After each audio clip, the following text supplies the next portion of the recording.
Le sort d'Haïti semble être une singularité toute spéciale, tant le fait des éléments de la nature et l'action des humains s'y combinent pour offrir à la face du monde une tragédie continue.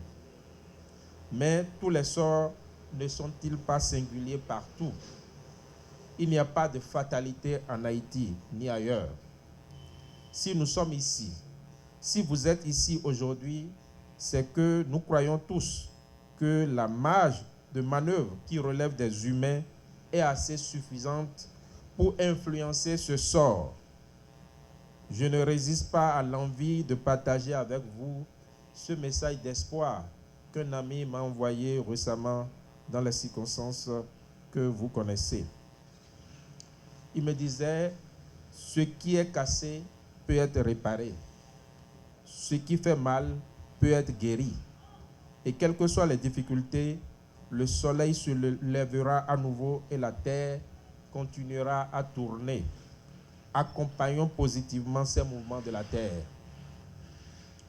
Nous sommes donc là pour accompagner les Haïtiens et les Haïtiennes qui croient et veulent agir pour que la part humaine ait de plus en plus d'effets positifs sur le cours de cette belle histoire qui avait si bien bourgeonné. C'est pour cela que nous devons concentrer une bonne partie de nos efforts sur les jeunes, c'est-à-dire le présent et l'avenir.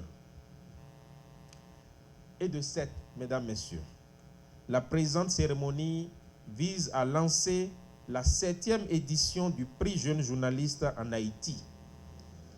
Malgré les circonstances particulières résultant de l'assassinat du président Moïse et du tremblement de terre du 14 août, les organisateurs du prix ont tenu à respecter la tradition de cet événement qui fait désormais partie du paysage médiatique d'Haïti. L'objectif principal de ce prix, je le rappelle, est de contribuer à la professionnalisation des jeunes acteurs des médias à travers l'organisation d'une saine émulation compétitive. En se mesurant aux autres à coup de maîtrise des règles et techniques professionnelles, les jeunes journalistes qui participent à cette compétition s'efforcent de lever leur niveau de compétence au service d'une presse responsable, éclaireuse des débats démocratiques et vecteur d'une information favorable au développement. L'OIF a toujours soutenu la démocratie en Haïti et, à travers les mots de la secrétaire générale, l'institution a renouvelé son attachement aux valeurs qui en découlent.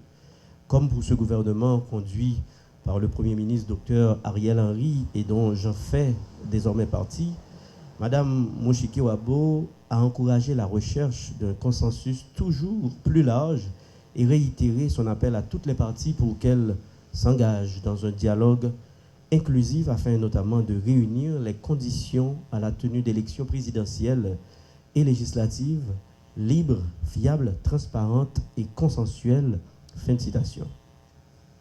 Je voudrais ensuite présenter mes chaleureuses salutations aux différents représentants des institutions partenaires qui ont uni leurs efforts pour rendre possible l'organisation de ce prix de journalisme. Depuis tantôt 7 ans, ce concours, organisé avec succès par l'OIF, conjointement avec ses partenaires, vise à découvrir et à promouvoir le talent de jeunes journalistes francophones en Haïti. Donc cette activité marque un jalon dans l'histoire des relations de coopération entre le ministère de la Culture et de la Communication et l'OIF. L'UNESCO et l'OIF, partenaires de longue date, qui se partagent entre autres un mandat commun pour le développement des médias, confirment leur engagement à œuvrer pour la promotion de l'information de qualité, la consolidation de la liberté d'expression et plus généralement l'instauration de la culture de la paix. Je saisis l'occasion pour exprimer encore une fois une pensée spéciale envers toutes les familles haïtiennes, en particulier les journalistes et travailleurs de la presse que j'ai rencontrées entre mercredi et dimanche dernier dans les régions du Sud, dans les NIP, le Sud et la Grande Anse, à elles, une pensée spéciale à ces journalistes et travailleurs de la presse qui ont été vraiment durement touchés. Et pourtant, en dépit de ce contexte particulièrement difficile, il est salutaire de constater que ces journalistes continuent à travailler sur le terrain. Ils continuent à maintenir l'information, élément essentiel pour continuer à sauver des vies en situation de crise. Tout en remerciant tous les partenaires, indistinctement, je réitère le soutien de l'UNESCO, qui ne ménagera aucun effort, je le répète encore une fois, ne ménagera aucun effort pour la cause d'une presse libre, professionnelle, excellente et responsable.